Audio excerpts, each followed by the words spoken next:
now you are definitely an inspiration to the new business starters.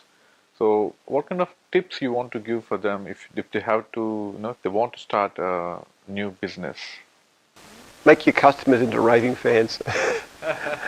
I say it again and again, but it's the absolute essence of whatever you do. How can you make your customer delighted? Don't think in terms of what you can get out of it. Just think in terms of what will make your customers completely delighted. And the other side of it too, though, and this is something that we do say, don't focus on price. Focus on service rather than price. Don't aim to be the cheapest.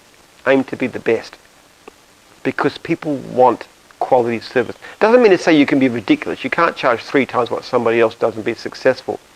But if you're better than other people, you can charge an extra 10-20%. We tell our franchisees, if you want to know what to charge, work out what the opposite is charging and add 10%. That's what this will give you. And as you do better service, you can somewhat do better. And they do get good money. So focus on quality.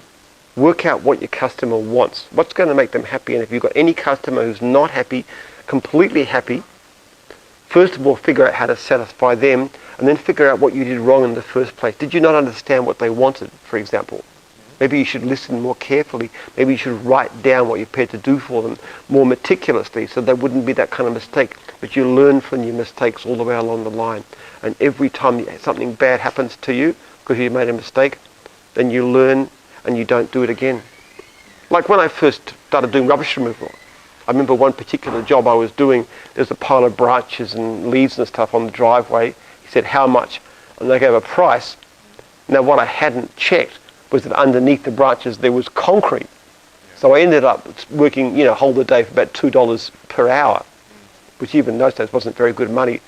But from then onwards, whenever I saw a pile of rubbish, I'd put my foot into it and find out what was beneath the surface. That's just a tiny example. And there's thousands and thousands of little mistakes. You do a job, you quote it wrong. You do the job meticulously, you satisfy the client, and you figure out next time, okay, I'm going to charge for that job differently. Make your customers crazy about you, and then the world will beat a path to your door.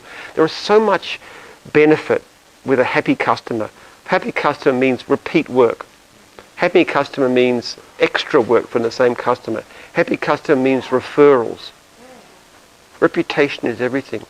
And as we move into the age of the internet, where ratings are becoming more important, that's also an extremely valuable resource. The better you can do. We found it very, very obvious within gyms because we're always looking at why people succeed and why they fail. And we found that our best franchisees in terms of customer service, those who return phone calls instantaneously and every client's raving fan, very rarely report poor income. Whereas the franchisees who are a bit less meticulous are much more likely to report poor income. Up to about 25% of our poorest franchisees report poor income, which is by our standards a lot. Virtually none of our top people do, except when they're perhaps just starting off and they're getting going. So focus on service. Focus not so much on where you can make the most money, but where you can have the biggest delight to customers. Do something you love yourself, that you enjoy, and just try and every day try and do that better and better and better. Be more efficient, and above all, a better service to the customer. My biggest goals are to do with my research project.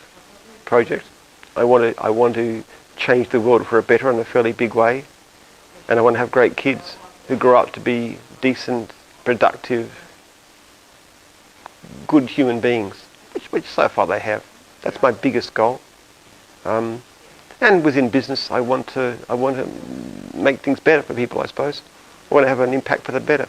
I'm not saying everybody benefits. My competitors don't necessarily like me very much, but that's not my business. We're very tribal at gyms. Anything. I don't believe in being dishonest with people who are competitors, but at the same time, we're out there to beat them. And if somebody can't compete with us and they go bust, well, that's their concern. My concern is my own people. Anybody who's in gyms is our tribe.